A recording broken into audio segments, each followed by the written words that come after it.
Jeg har haft fornøjelsen af at eksperimentere med ugedagene og sætte navn på, altså sætte en intention for hver enkelt dag. Og jeg har faktisk fået rigtig meget positivt ud af det, så derfor vil jeg gerne anbefale det videre til dig også. Jeg har simpelthen taget nogle ting, jeg gerne ville og sat foran mine dage, så jeg har haft magisk mandag, og tirsdag var tøse tirsdag, og det var egentlig en lidt travl tirsdag, og jeg tænkte, hvordan bliver det her til tøse tirsdag? Og jeg kunne faktisk godt tænke mig at tale med min veninde, og bedst som jeg tænkte den tanke, så tænkte jeg, om det kunne være, at jeg kunne få hende til at ringe, når hun kører på arbejde. Og så endte det med, at hun ringede til mig, og vi aftalte, at hun skulle komme, og hun kom over og fik en kop kaffe, fordi det kunne godt lade sig gøre, og jeg sad og malede samtidig med, at hun var her. Jeg havde fået sagt til min datter, at det var tøsetirsdag, så lige pludselig så stod hun hernede i galleriet klokken 3 og var klar til, at vi skulle afsted, og der skulle ske noget.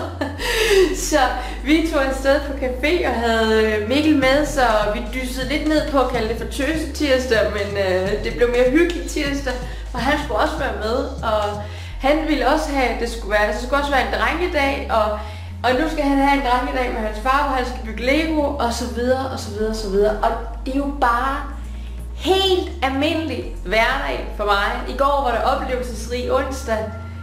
Det var ikke fordi, jeg var ude og bestige Mount Everest, eller var ude at rejse. Men jeg havde gode tanker på rejser, jeg har været på.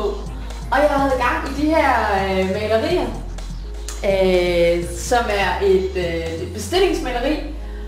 Og ved jeg, at det var oplevelsesrig onsdag, og ligesom var sat på agendaen, så fik jeg sat ord på for mig selv, mens jeg sad og malede, at rigtig mange af mine oplevelser er jo i virkeligheden indre oplevelser.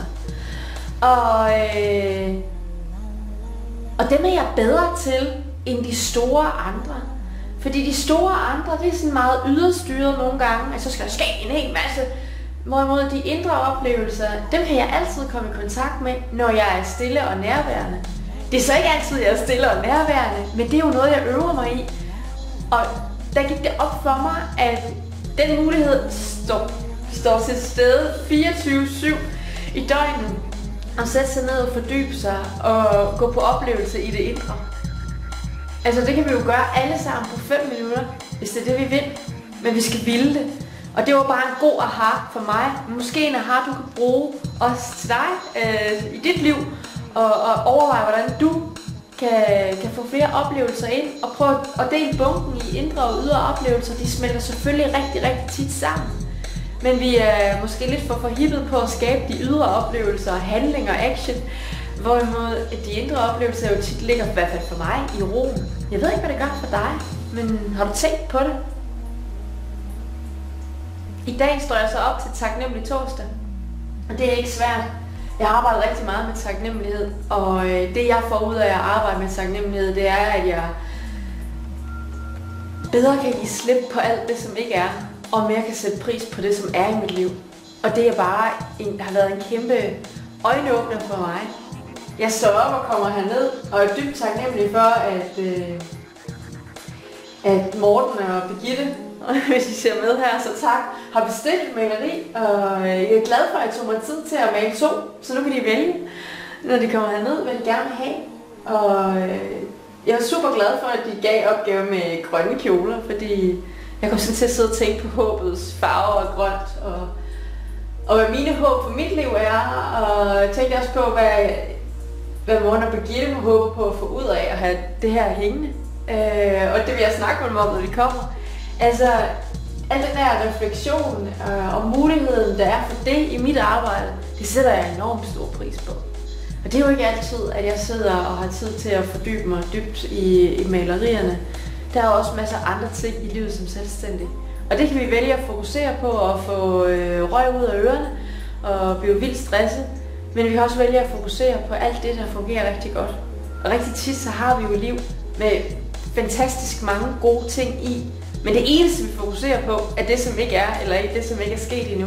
Eller den dumme chef, eller den dumme kollega, eller den dumme dit, eller den dumme dat, eller det, der burde være sket, eller det andre burde have gjort, og bla bla bla. Alt det der brok, det er jo bare med til at hive energien fuldstændig ud af livet. Og vi har som regel altid en masse ting i vores liv, vi sætter pris på. Det er det vilde ved, når folk bliver ramt af forfærdelig sygdom. Det er jo, at lige der er der jo mange, der begynder at værdsætte deres liv meget mere, end de tidligere havde gjort. Og vi skal jo ikke ud i de der dramatiske situationer for at sætte pris på livet. Vi kan jo gøre det lige her, lige nu og lige i dag. Og det håber jeg, at dig, der ser med her, og tusind tak, fordi du gør det, at du vil overveje, hvad er det lige nu og lige her i dit liv? Altså, hvordan kan du blive gladere for det, der er? Kunne du vælge at være gladere for det, der er lige nu, uden at der sker en fløjtende fis omkring dig? Ingenting i din situation er forandret, bortset fra, hvordan du selv vælger at tage det. Jeg tror, de fleste vil svare ja. Jeg svarer i hvert fald ja til det. Fordi det handler om, hvordan jeg behandler mig selv. Det handler om, hvordan jeg ser på verden. Og jeg kan jo vælge helt selv at se på verden, sådan som jeg ønsker at gøre det. Og det kan du også. Så jeg håber, du har lyst til at følge lidt med inde på min Facebook-side. Jeg deler den her video derinde. Og jeg håber også, du har lyst til at følge med i mit nyhedsbrev. Jeg deler også den her video i nyhedsbrevet.